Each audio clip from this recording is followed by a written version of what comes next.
Ертең медиа ақпарат агенттігі және әшкере телеграм арнасымен бірлесіп дайындаған бүгінгі санымыздан көретіндеріңіз. Нұрбол Назарбаевқа қатысты дау толастар емес. Депутат Ермұрат Бәпи бас прокурор Берік Асыловтың атына резонансты депутаттық сауал жолдады.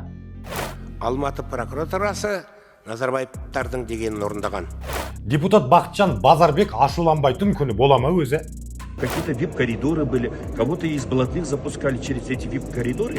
Біздің ішкі істер министрлігі жезөкшелер сатылатын Қыздарнет сайтын әлі жаба алмай жүр.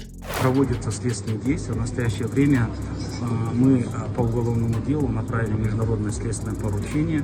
Олигарх Паток Шодиевтің қызы басқа 3 елдің азаматы бола тұра Қазақстанның дипломатиялық паспортын алып алған.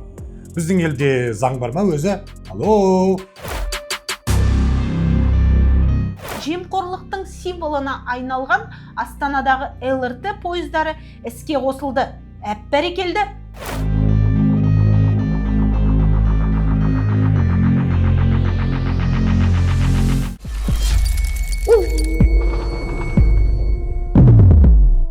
Ассалаумағалейкум, қасындағысын қапада қалтырмайтын қысқыр мінез қазағым. Арма арыстандай айбаттыларым. Назарда Инга Иманбай қыздарыңыз Және Жан Ахмадиев ұлдарыңыз. Инга, кезінде депутаттық сайлауда сенің орныңды тартып алған Ермұрат Бәпи деген ағаңды білесің ғой? Білмегенде.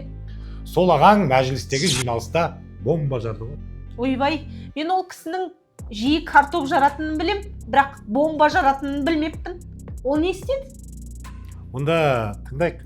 Мықтының арты диірмен тартады дегендей, ағасын арқаланған Нұрбол Назарбаев бүкіл бір кеңшар жұмысшыларының жекешелендіруге берілген 9000 гектардан астам жер үлесін тартып алғаны жөніндегі менің депутаттық сауалым бас прокурордың алдында да сөз болған еді. 2022 жылы Алматы қаласының прокуратурасы мен Алматы қаласы бойынша экономикалық тергеу тексеру департаменті оның мүлкін, атап айтқанда Порус серіктестігіндегі үлесін рейдерлік басып алу фактісі бойынша қылмыстық іс қозғаған.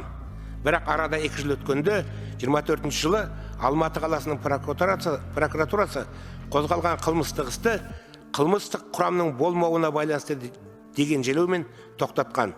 Себебі айтпаса да түсінікті, Алматы прокуратурасы Назарбаевтардың дегенін орындаған. Шынында да ойлаңыздаршы, біздің прокуратура халықтан арыз түссе қарап шығамыз дейді. Ал Назарбаевтардан қоңырау түссе, қашан келдіңіздер ағайын деп қарсы алады. 9000 гектар жерді тартып алған дейді. 9000 гектар деген не? Ол бір ауыл емес, бүтін бір мемлекетке жететін жер ғой. Президент әділетті Қазақстан дейме, ал бұл жағдай болса әділетсіз Назарбаевтан болып тұр ғой. Сонда заң кімге жұмыс істейді? Халыққа ма, әлде вип қожайындарға ма? Біз осылай қалсақ, әділетіміз ұран, ал прокурорымыз дөкейлердің даяшысы болып қала береді ғой. Әділет демекші, мәжілісте бүгін футболдан көрі интернет әңгімесі көп болды. Депутат Базарбек стадионда өзімді необитаемый островта жүргенде сезіндім, фотосуретті жібере алмадым деп ашуланғаны бар емес пе? Или возьмите интернет. Мы же все-таки впереди планеты всей, да? А вот на стадионе, честно говоря, я ощущал себя как на необитаемом острове. Интернета вообще не было. Я даже элементарно фотографию не мог загрузить и отправить семье, что я нахожусь в стадионе. А если там ЧП будет? ЧП, да, например, да? Позвонить нужно. Ал мына жақта Мусин мырза керісінше, бәрі супер, мен қызыммен видеозвонок жасап отырдым дейді. Қызық е, бір стадион, бірақ екеуінің әңгімесі екі бөлік. Базарбек ағамыз үшін Wi-Fi жоқ, ал Мусин үшін интернет мықты жұмыс деген екен. Кімге сенеміз? Футбол болған күні интернет жақсы істеді ме, әлде олай емес пе? Төменде пікір жазып кетіңіздерші. Біліп жүрейік кімнің суайт екенін. Интернет дегеннен шығады, еркектер қауымы Қыздарнет деген сайтты жақсы білу керек. Қыздарнет? Бұл қандай сайт? Ой, Инга, бұл сайтта еркектердің ермегіне айналған жезөкшелер сатылады. Сатылып та жатыр.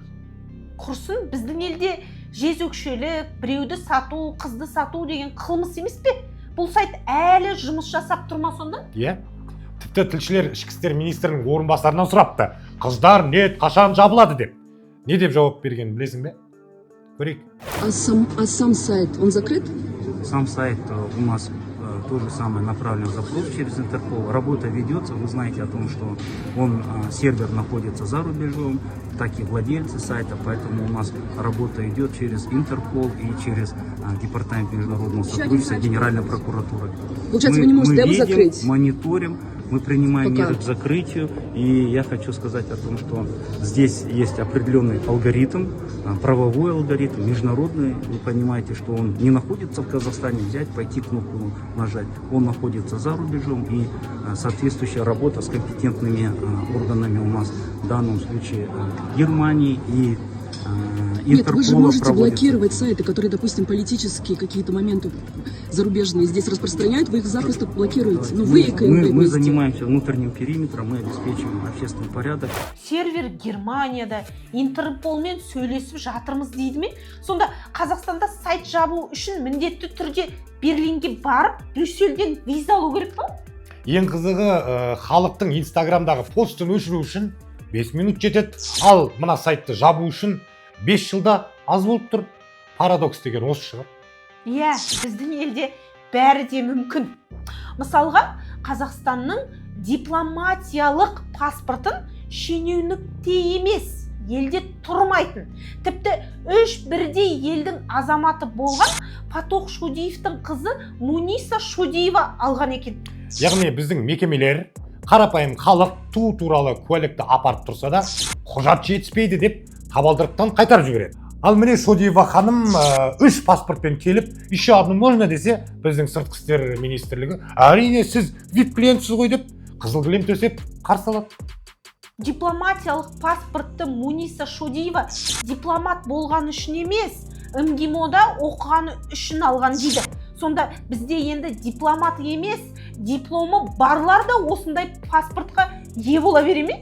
Аузы қисық болса да байдың қызы сөйлесін дейді. Әділетті Қазақстан құрамыз дейміз, бірақ әзірге әзіл көп Қазақстанды ғана көріп тұрмын. Өкінішті.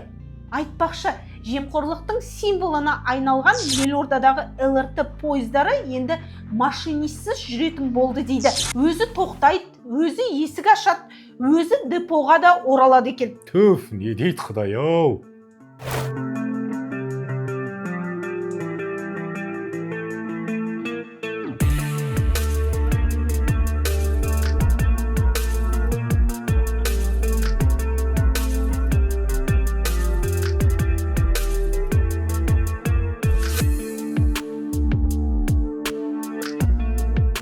Осыны көріп, мен ойладымшы, машинистсіз жүретін пойызды жасаппыз. Енді машинистсіз жүретін билік болса ғой. Бұл жерде бір айырмашылық бар. Пойыз тоқтайтын жерін біледі, ал біздің шенеуніктер ақша жеуден тоқтайтын жерін білмейді ғой, шіркін. Әзіл ғой, әзілдеппін ғой, негізі ақиқат. Ертең медиа ақпарат агенттігі және әшкере телеграм арнасымен бірлесіп дайындаған бүгінгі санымыз өз мәресіне жетті. Біз бәріңізді жақсы көреміз. Жасы қызақ.